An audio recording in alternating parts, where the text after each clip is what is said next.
Guys, check out this new brain fitness game. You have to press the button at the right point on your side and get it to hit the opponent's end of the tube. It helps train your reaction time. It's called Light Pong.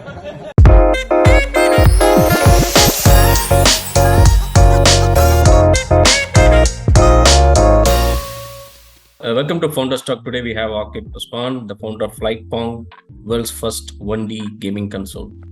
Thanks, Aaqib, joining with me today. So, before I start, I just want to get your idea, right? So, how you started thinking of doing the startup in the gaming side, because you are into film and production side. Who pulled you, or which thought pulled you here? Yeah. I mean, my background has been, I went to school for film. Then when I graduated, I worked in advertising. Then once I worked in advertising for a bit, I got into interactive video company. We were doing live streaming before live streaming had become mainstream like it is right now, right? And after that, I'd started an agency where we did work for Nike, Adidas, Progressive Insurance, and a lot of these big companies, and we were doing VR and AR projects for them. So as a services company, we were doing virtual reality, augmented reality, we were doing LED lighting technology, as well as projection mapping, or what I like to call digital paint. And along this journey of offering these different services, I had come across a project in 2017 that I really enjoyed, which is ultimately now called Light Pong. And at the time that I saw it, I said, this thing is amazing. I really, really like this project. Why isn't this going to come to market? And it was just at a casual sort of party event sort of setting. And I was like, this thing is amazing. I spoke to the original inventor, got to know him a little bit. And I was busy running my own previous company, but the idea had always been in my mind, like, I really like that thing. And so it was a persistent thought. I just believed that it needed to exist out in the world. And I believed that someone needed to do it, whether it was me, whether it was the original inventor, whether it was somebody else, So over time, what happened is when the pandemic happened, my previous company was focused on the events vertical. So we were doing VR and AR for brands and agencies, primarily for events. Now in the pandemic, there's no events going on. So at that point, I'm just sitting, twiddling my thumbs, and here the CDC in America is telling us, okay, it's going to be 1 month of lockdown, 2 months of lockdown, 3 months of lockdown, with no sign of recovery. So for a long period of time, I thought the pandemic was going to be a short experience. And then over time, I realized, okay, this thing's not coming back easy. And the CDC, the government, all these people are going to keep extending, and they have no care about my personal situation. So I got to do something, right? And so that's when this idea of Light Pong came back to my mind, and I said, let's go and pursue this. And that's when I communicated with the original inventor, ended up purchasing some IP, so on and so forth, and working on this project and bringing it to market. So ultimately, my role is to bring this to market and take it to scale and try to figure out how to go from 1 to 1 million units. Okay. Okay, got it. So I'm going to ask you a typical Indian question, right? So typically when I face the same issue, right? So when I convinced my parents or my wife, at the time I was married, trying to say I'm going to start up something, it was a different response I got. I just want to understand what the response you got from your friends or family when you say you're going to quit this and gonna pursue doing something different. In my case, I never really experienced a lot of pushback. I think over time, I've just created a reputation as somebody who just does whatever I want to do. And most people have seen me succeed while I fail, because it's like such a natural part of the process where you're failing, then something hits, Right. And I've always been somebody who's sort of been open to failure in public. I'm down to do whatever I want to do as long as I'm passionate about it. So when I decided that this is the path that I'm going down, people were like, okay, sounds good. Good luck with that. But no one ever sat me down and said like, yo, this is crazy. Don't do this. It was just like, all right, Aaqib, this is what you're doing. Sounds good. Figure it out. And so, there's a character from Three Idiots, Funsuk Wangadu. So one of my friends, he legitimately, and he's actually one of my board members now, he legitimately calls me Funsuk Wangadu. He's like, Aaqib's like Funsuk Wangadu, like just doing his own thing.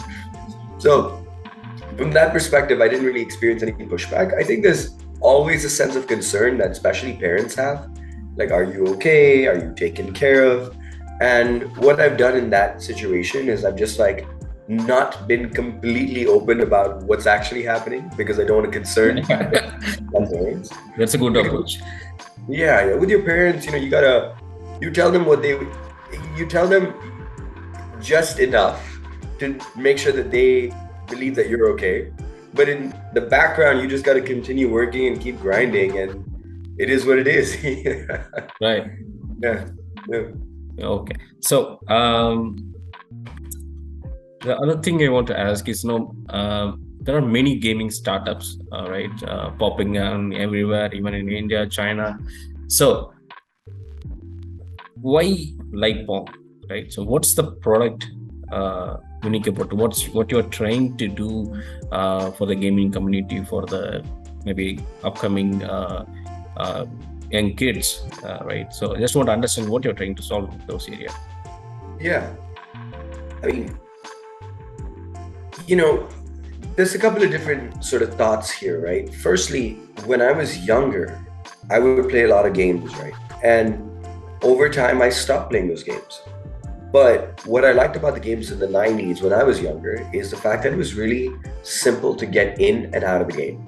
So I would play for hours and hours and hours by myself. And then my dad would come back home from work, and within just 1 or 2 rounds, he was competing against me head to head. Gaming has come a long way since that point, when you have like your Fortnite, you have your PUBG, you have your Call of Duties, and all these amazing multimedia games that are entire universes, and kudos to that. But the simplicity in gaming has been completely lost. You can't just put a controller in someone's hand these days and say, let's play, because it's like, what am I supposed to do? It takes almost 7 days of training to figure out how to play the damn game. And I know this because I experienced it when I got a video game system and I was playing Fortnite, and I was like, this looks good, but I don't know how to play it. It took me a long time to figure out. So that was sort of one stream of thought that was going through my mind, and I was looking for things to entertain myself that were just easy to get in and out. You want to engage with your friends, and you just say, here, play, and you don't say a word, and then they just start engaging with you, and that's fun for me. Even on the board game level, right? If you think about board games, probably one of the biggest breakout hits board games is Catan. Excuse me. And it requires a significant amount of explanation. Like, why can't we have games that were just simple from the 90s that you just put in people's hands, within about a round or two, they start playing? So that's one. The other thought that was going through my mind is, play is an important part of our lives, but we're so focused on work, hustle, that we forget to play as adults, right? And if you think about the toy industry, the big players are Hasbro, Mattel, Spin Master, that own lots and lots of IP. But their average price point for their products is approximately $20. They aim their products primarily at kids under the age of 12. Now, when you look at the research, you learn that the reason they do this is not scientific. So around the age of 12, our cognitive demands as we age become more demanding, right? But the toy manufacturers don't cater to this demand, and they just stick with their lane. They know what they know, and they focus like, all right, 12 and under, and $20 price point, sell it at Target, sell it at Walmart, sell it in these toy stores, boom, done. So why isn't there anything that caters towards the millennial community, towards the Gen Z community? And That's what we're doing. So what we're doing as a company is connected toys for millennials and Gen Zs.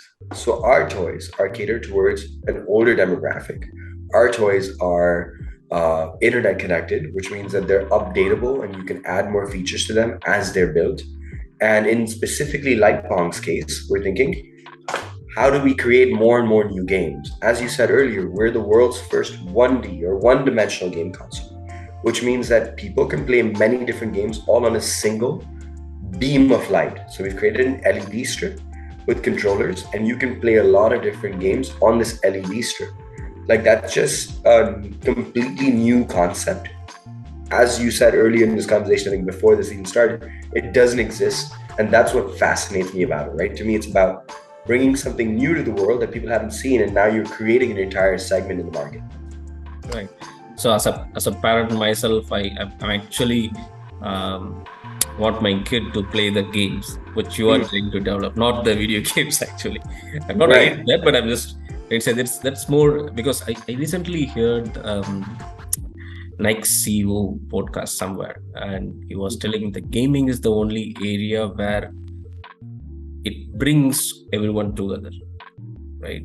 So there are only few fields or few activities actually brings people together. So he was sharing that's what they are trying to do. So that's good. I personally feel like when it comes to video games, yes, it brings people together. But for example, when I play video games on my PlayStation, excuse me, you gotta cut this part out. So for example, when I play video games on my PlayStation, I'm playing with people on the internet. And even if I have friends in the house, we're all focused on the TV. Right. They're engaging with the game too, but they're sitting next to me, they're not playing. So that sort of element of head-to-head play is lost. Yes, there are games that you can play multiplayer and so on and so forth in person. But what I enjoy with Light Pong is the ability to put the controller in someone's hands, look in their eyes, and play against them directly. And that's what brings people together. Right? And I put Light Pong in the hands of so many strangers who've gotten to know each other because of us. Right. So that's a big aspect of what we do, sort of bringing people together. And it's part of our marketing strategy as well. Like, community is a big part of what we do. Bringing people together is a big part of what we do. And as we grow this company, our objective, one of our goals is to create events that are Light Pong tournaments. Right. Where people come to these events, and it's not supposed to be like a world tournament and highly competitive. It's supposed to be like a fun, jokey sort of tournament. You win a small little medal or cup or prize thing. But the idea is you bring people together, they come play, they can meet each other, and it becomes like a social setting. And maybe they drink a little bit of beer, they drink some juice if they're kids, like all these sort of environments. But just a fun carnival sort of setting is what we want to create. Okay, nice. I was just about to ask, are you planning to start any tournaments? Yeah. That's a good approach, because that's truly very engaging. But I personally, we played together, but I really enjoyed the console actually. So before building the product, right? So how you actually validated? What are the ways you validated? Oh, this is what we are going to build. Maybe you said that we have done a different version of console. It was very big and all those things. How you got validated? You interact with any beta users, or you tried it yourself, or how was the feedback? How have things changed? In my case, it was a slightly different situation. Typically when we're talking about traditional software-based gaming or any sort of software company, right?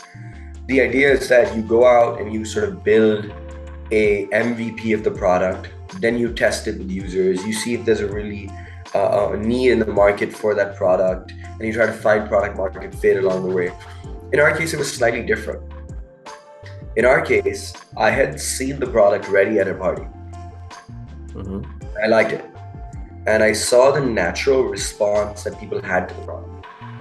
So to me, when I see a gamer-based event and I see 50 gamers all focusing on this one game and leaving all the other games alone, to me, that's validation right there. And especially in instances where there's like take my money situations, where people like are like, just take my money. I want this right now. Can I take it home?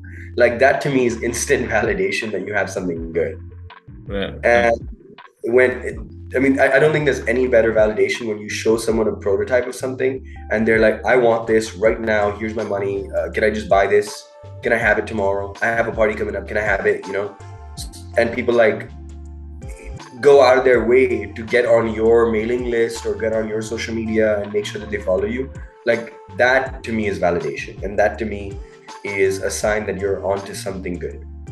So I didn't have to go through the pains of the traditional product market fit. I saw it immediately, and that's what I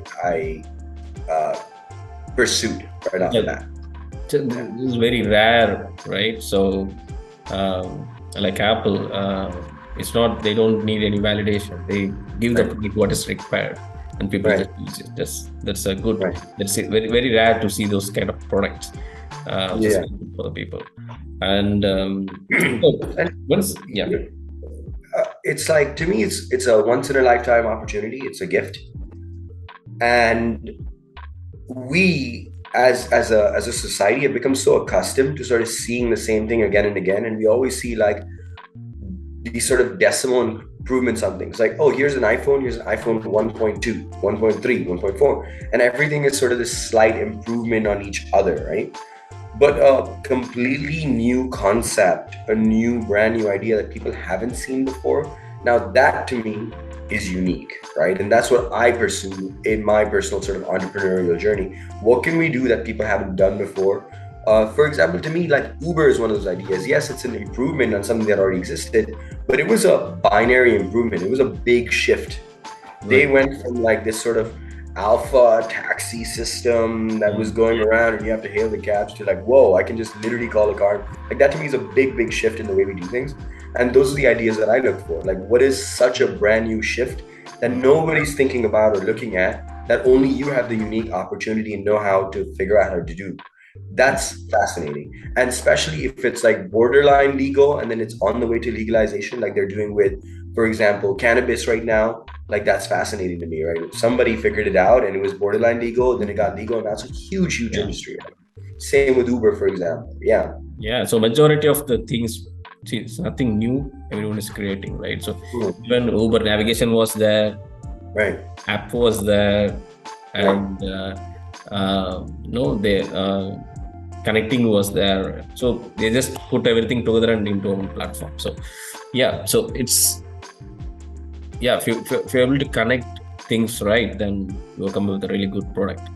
So this is a crazy idea. It's what you're trying to do. So how you actually convinced your team, or how you hired few people to work on this project? So right now my team size is roughly 8 people. And to me, the way that I like to work with people is long-term relationships. Like I want to work with people. Like to me, success is that if I 25 years from now, I'm working with the same engineer that I started my journey with, like that's success, because there's so much sort of trust built in the relationship. There's so little that you need to actually communicate to have communication happen, that I like these long-term sort of relationships, right? So the backstory is my co-founder, his name is Graham Plank. He's the CTO of this company, Light Pong. So back in about 2017, 2017 is an interesting year in my life, now that I think about it. Back in 2017, when I had first started my previous company, Midwest Immersive, which is a services business that I was talking about, I didn't know what I was doing. I didn't have any employees. I had started that company with approximately $30,000 in credit card debt. So I, at that time, basically took 3 credit cards, and they were 0 APR credit cards, and they gave me 12 months to pay the credit cards off. So I was like, 12 months, I can easily pay $30,000 off in 12 months. So swipe, and that's when I started, right? Now, the other sort of side note is anything that you think is going to take 1 minute is going to take 3.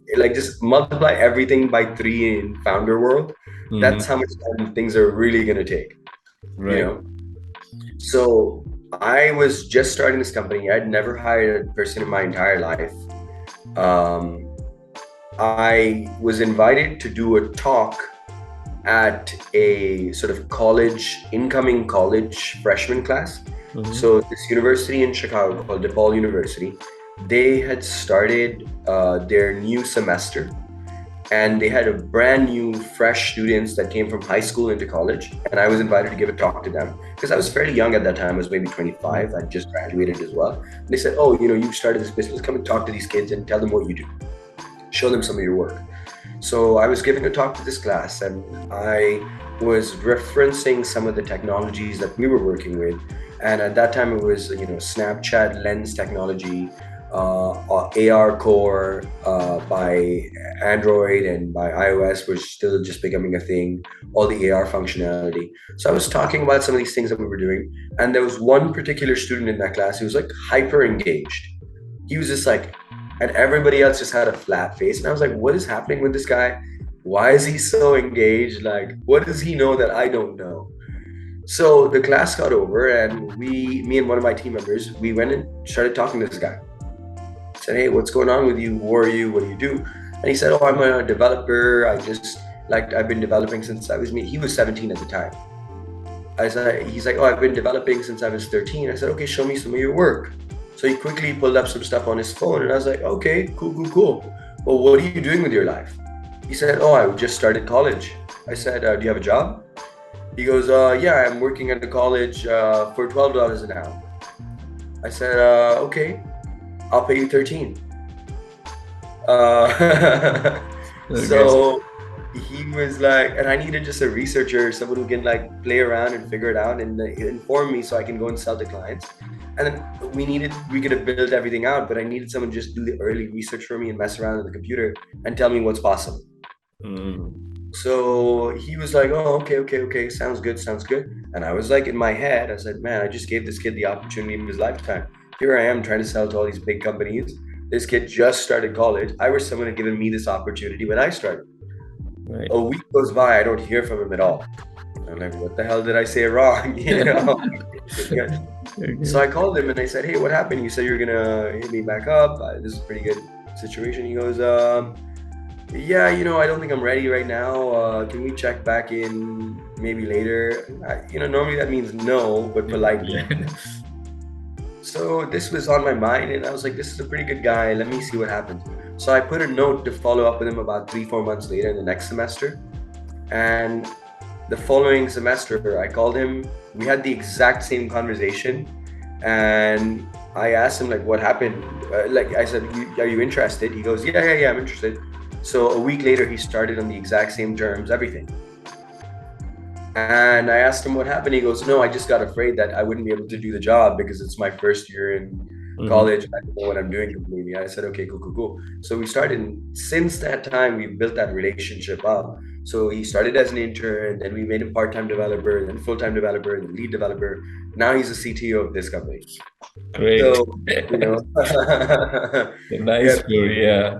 Yeah, building that early team is a challenge, and you want to sort of observe people over time, and you want to find people that you trust and you know them through references, because you can very much go through LinkedIn and find somebody, and that works. I think I've had amazing success hiring people on LinkedIn too. But when you get the opportunity to observe people sort of in a low risk situation, low investment situation over a long period of time, at that point, you can really understand if you gel with them or not, and it's low pressure.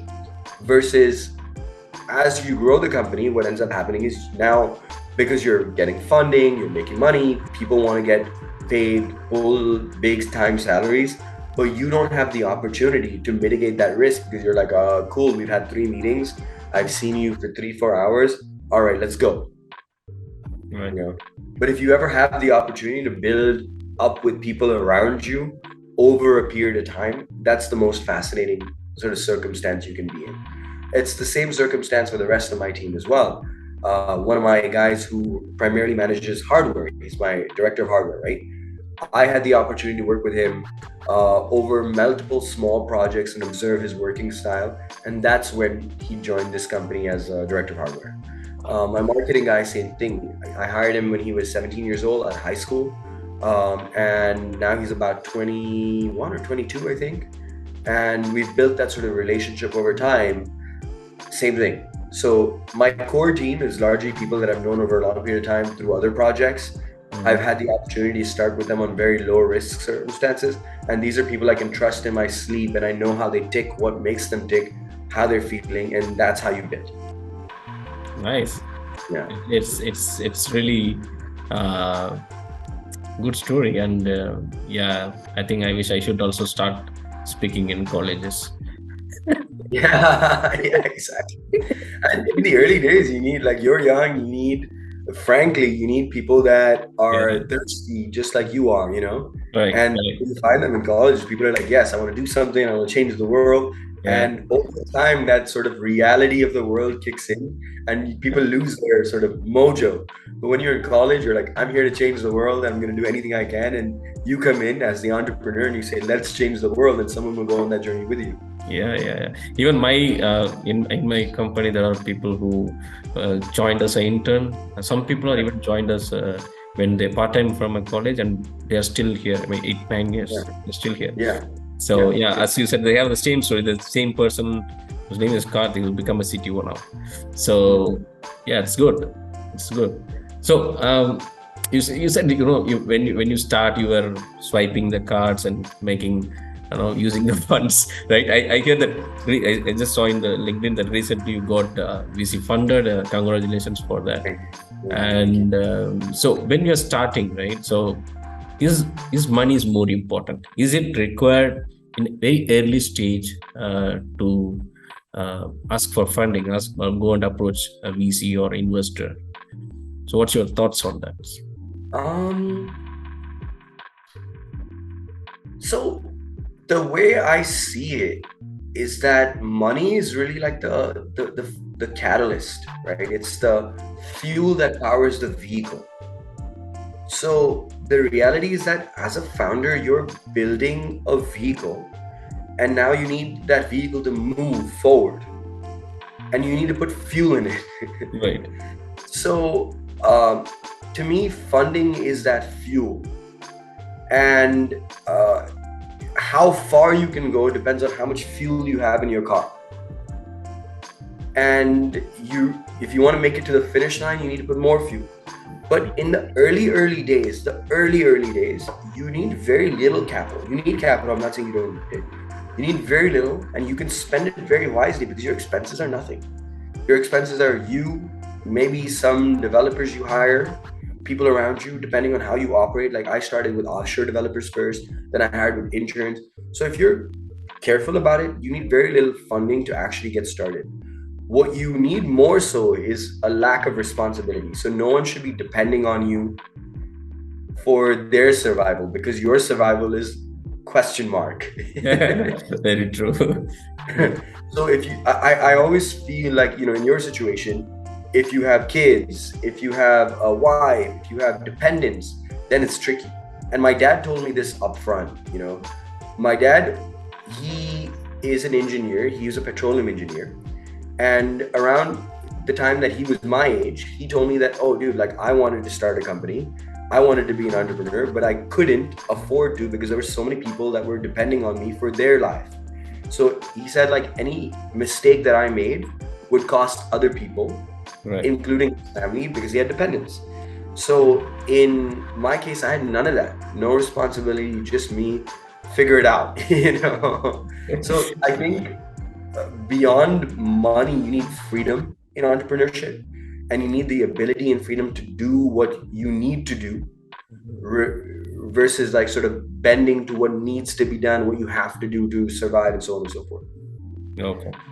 So that's sort of the early situation. But over time, as you grow the company, people recognize hustle, right? If you ask me how we got VC funding, I would say I have no idea. I spoke to 300 companies, spoke to 200-300 people. Somehow the money came. It came from the most unexpected source. Cool, thanks. Most of the angel money I've gotten has been from random, like, people that I would have no idea. Like, one of my investors, my angel investors, he used to sit behind me in the co-working space that I would work at. And at some point in the company, we had run out of, we didn't run out of capital, but we, like in the early days, we were spending money and we wanted to conserve it. So we said, you know what, forget about this co-working space. Let's move to the house. Okay. So I'm moving out. I'm packing up all my stuff out of the co-working space because the co-working space is costing us $1,000, $1,500 a month. Let's save that money. Let's move out. So as I'm packing up my stuff, the guy sitting behind me said, he's like he was working for a company there. He said, what are you doing? I said, oh, me and the team are moving out. We're moving to the house because we're trying to conserve some capital. He goes, oh, you need capital? I said, yeah, we're looking for investment. He goes, I'll invest in you. I was like, okay, cool. But a lot of people, they say, we'll invest. Yeah, let's talk about it. I'm interested. But to follow through on it is very, very rare. So I said, okay, I was 30 at the time. That guy who invested was 27. Oh, okay. Yeah. So I was like, okay, sounds good. Hit me up. We exchanged numbers. A little bit of an awkwardness in the conversation because I'm not sure how it's going. And then sure enough, he followed through. He made an investment. He invested twice. Once upfront, small check. Then he wrote another check. So I'm like, this is awesome. The most random people will end up funding you. But I think it's important for people to see that you are working as hard as you possibly can to build that vision. And people love that because ultimately money is numbers in a bank account for a lot of people, right? And especially people who have liquidity in their capital, they're like, okay, this number is now 500, now it's 1,000, now it's 200. Like they don't get any joy out of that. What they get joy out of is seeing that their money is being utilized and someone is making good use of their capital and they have an amazing story to tell. And when you share, that's why we're really big on sharing our journey on social media, on the internet, on YouTube, on Instagram. It's because people want to see us working and people want to see us hustling. People want to see us traveling and going everywhere around the world to bring this mission to life.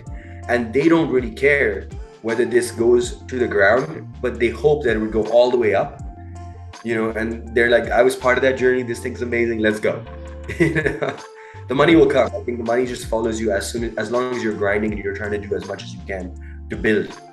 Very true. So, but the recent times where we see people at very early stage, because even I'm a founder, but I thing is, I even don't know apart from anything apart from technology, right? I don't know what is founding, what is finance, what is valuation. I'm zero in that, right? But now people are getting educated in those fields, right? So when even a college talks about valuation, right? So how to get a venture capital funding, right? So things have changed right now, which is good in some way, but I see there is a gap between the actual focus, the actual hustle, then following the money, right? So that's there. It's good that you are, when you are bootstrapped and you are people recognizing, you're putting your hard work. It's really nice. Good to hear that. It's a tough one. It's the optics. It's really easy to fake the optics. What I mean by that is, like you said, there's a lot of people that chase the funding, that are chasing the big headlines. There's a lot of people that you said, are chasing the headlines, are chasing the funding. And what they're looking for is, how do I make the optics look really good? Right. How do I get angel investors? How do I get PR? How do I get an amazing VC to back me? But what I believe personally the focus should be is, how do I build a solid foundational business? Right. How do I build an awesome product for my customers? How do I build an experience for people that they actually enjoy? And how do I maintain that? And my personal philosophy has been that let's focus on the actuals first. Let's see how do we build a legitimate business before we go and pursue these headlines and VC funding and so on and so forth. Because to me, on a personal level, it's about reputation. And, with VCs, you guys are making big bets. But as a founder on the other side of the table, I'm like, I want you to make multiple bets on me, not just one. So how do I build that sort of reputation with you so that you're now part of my journey? Same thing with my team members, right? Right. Part of my journey on the first company, you're part of the second company, you're part of the third company, and now as a VC, as a investor, you're like, all right, cool, here's the money, this guy will figure it out. That's how I want to build my reputation. Yeah. First, figuring it out once the money's there. Yeah, there's the same thing. No, even to my team, that's what I said. Okay, we are not worried losing money, right? We are worried losing opportunity, right? So always focus on why we missed that opportunity, why we couldn't meet the founder, why we didn't contact them. So that's where we are worried about, right? So we know getting a good founders or people who are hustling is very hard. If you get them, maybe the idea might fail, but they will come back in a really strong way, right? So, this is not your first startup, right? You already did something before. Yeah. Okay. So the first one is where you get to experiment and experiment. That's what I asked. So, what's the difference, right? When you start your first business, what are the challenges you faced, and what are the things you avoided when you start the Light Pong? Yeah. Let me go back to something that you'd said earlier. You said nowadays every college kid understands valuation. Kids understand how VC funding is obtained and all that stuff. The big difference is that you may theoretically understand things, but when an agreement is presented to you and you have to make the decision, I don't mean to use bad language, but you are shitting your pants. True, very true.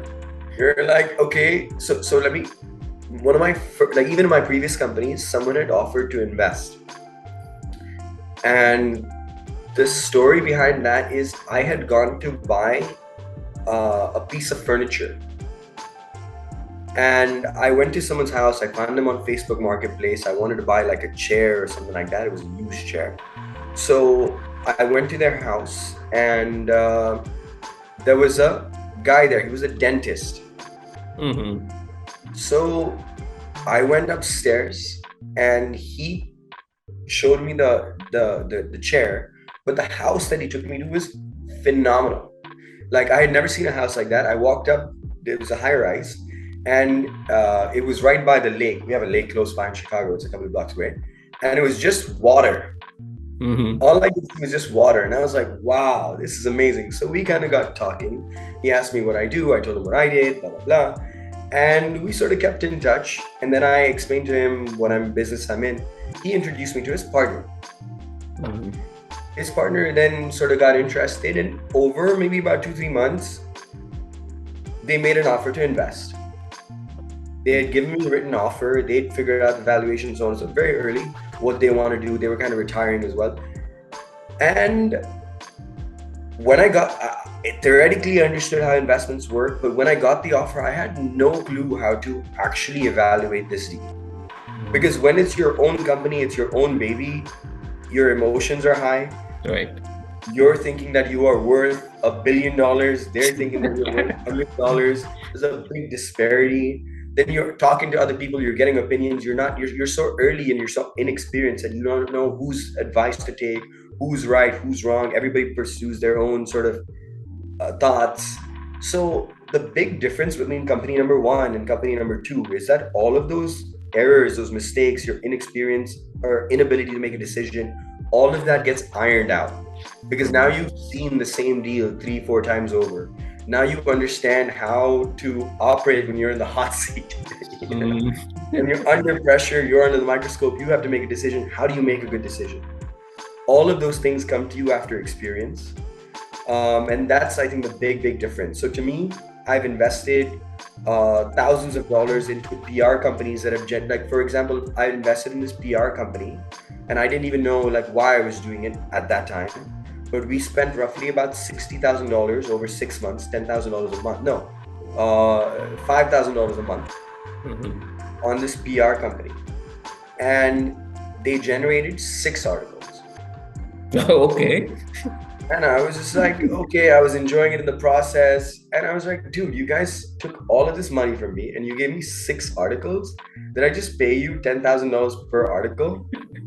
It's a good You know? business. So it's like, what the hell is going on? Yeah. But you need to make those bad decisions in order to understand good decisions. Like my uncle, he's a businessman as well. And he told me like, Aaqib, he just casually we were chatting and he's like, how do you make a good decision? I said, I don't know. He goes, by making several bad decisions first. Very true. So to me, it's like the difference between the first company and the second company is that in your first company, you take 3 years to figure it out. In your second company, all of those decisions that you made in 3 years, you can now make it 6 months to a year.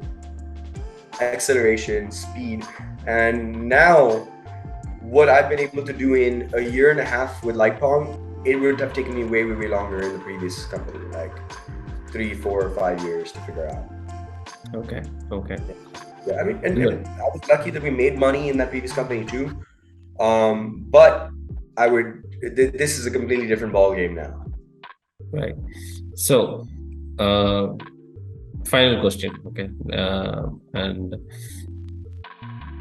I know that you are building the product. I just want to understand. So, what's the plan for your expansion? Right. So currently you have done it. So because the gaming industry is booming in China and India, it's becoming really huge. Yeah. I see a lot of startup coming in and doing it. So what's the market you are trying to do, and is there any way you will be coming to India sometime? Yeah. So we have a couple of different milestones, right? So our first initial milestone is very, very small, which means that we want to produce and deliver 3,000 units to customers early next year. Okay, 3,000 is a very, very small number in the grand scheme of things. But when you're producing a physical product, hardware, there's so many things and breakpoints along the way that to us, 3,000 is a successful number, right? 3,000 people have received our product, 3,000 people are happy with the product, 3,000 people recommend this product to other people and show it off. And there is like good quality product, the chances of breaking are low. Maybe we might have to do very minimal 0.5% warranty exchanges, so on and so forth. That to me is success, right? Okay. Once we've solved that problem and we've figured out how to come up with the idea which we came up with and then deliver it into the hands of customers, solve the shipping problems along the way, all this stuff, then we feel a little bit more comfortable. And now the next step is let's go and scale this up. Let's dial up the volume, right? So our market approach is primarily US to begin with, and we want to do roughly 50,000 units next year. Okay. But the goal is to do approximately 1 million units in the next 3 to 5 years. So scale once you've figured out how the game works. And initially it's going to be US. US is a really, really big market. We want to be able to ensure that we are close to home, such that anything goes wrong, we can solve the problem. As we want to build a community, we're close to people, we can travel, blah, blah, blah, blah, blah. And then we'll start expanding, start focusing on Canada. We'll start focusing on the English-speaking world, India included, Australia. Once we've gone to the English-speaking world in the next 3 years, then we want to expand to Japan market, China market, because we want there to be a good communication between us and the customer. Right. That's what we're thinking about. Okay. So final thing, what's the I would say put it in a 3 advice for upcoming founders or someone who are trying to do something or trying to start up something, right? What's the just 3 things which is more important, which is also very helpful, when they start up, right? 3? Yeah, 3. Only 3. 3 advice. I think the first one is that it's about people. right? And it's about customers, it's about partners, it's about team members. You're playing a team sport, and you need people to play that team sport with. So I say, like, if you're considering going on a startup journey, then you need to be out in the world with people. So go to the tech conferences, go to the manufacturing conferences, go to the medical device conferences that you may have nothing to do with. Just show up, just talk to people, just see what they're thinking about, and just be a sponge and observe and take information in. And like, I think in that instance, right, especially when you have nothing that you want and everything to give, even in your own slightest, smallest way, if you say like, oh, I know somebody I can introduce you to, and you can become this dot connector, people will start to recognize that, and people will flock towards you because you're giving, not taking. Understood. Right? So that's like my first piece of advice. It's about people, and it's about giving people, and it's about other people. It's not about you. You are like, to me, as the founder of this company, I consider myself to be the last person to eat, right? So people ask me what I do in the company. I say I set the vision, and then I clean the floors. And everything in between is handled by other people. Right. Right. So that's how I think about it. That's the first big one. I think that the second piece of advice is that's worked for me is just follow your passion. And if you feel like there's something that interests you in particular and no one else is seeing it, that's a good thing. Right. Because you are uniquely you, and what you see in the world, other people may not be able to see, and that's where the opportunity lies. Right? Even if it's not hyped up, if it's like, this is something that I'm conflicted about. Is like, should you follow the headlines? And like, if NFTs is the hot topic, should you do NFTs? And Right. for me, I stayed away from the hype, and I'm not really trying to chase the wave. To me, it's like, okay, what do I actually like? What makes Aaqib? And how do I put my fingerprint on the world, and how do I pursue it in my own lane? So that's been what I've enjoyed, and what I recommend to other people. Just do you, something that's uniquely you, because nobody else will be able to do it, and that's your competitive advantage. Right. What's the third one? The third one, I think, is you gotta not have an ego to be in this business. Okay. Because you are going to experience so many no, that it kind of emotionally devastates you, and a small part of you is broken each time you hear a no. And if you're someone who is like affected by that external no, then you're done. You're done before you even started, because you will hear no more than you hear yes, and those no's, it stays in your mind and it bites you and it haunts you. Whereas the yeses, you're like, cool, that was easy, move on. You don't think about them. But as human beings, we're so like adept at focusing on the negative, because that's how evolution has worked, and we're always like worried about fear and rejection and all these things, right?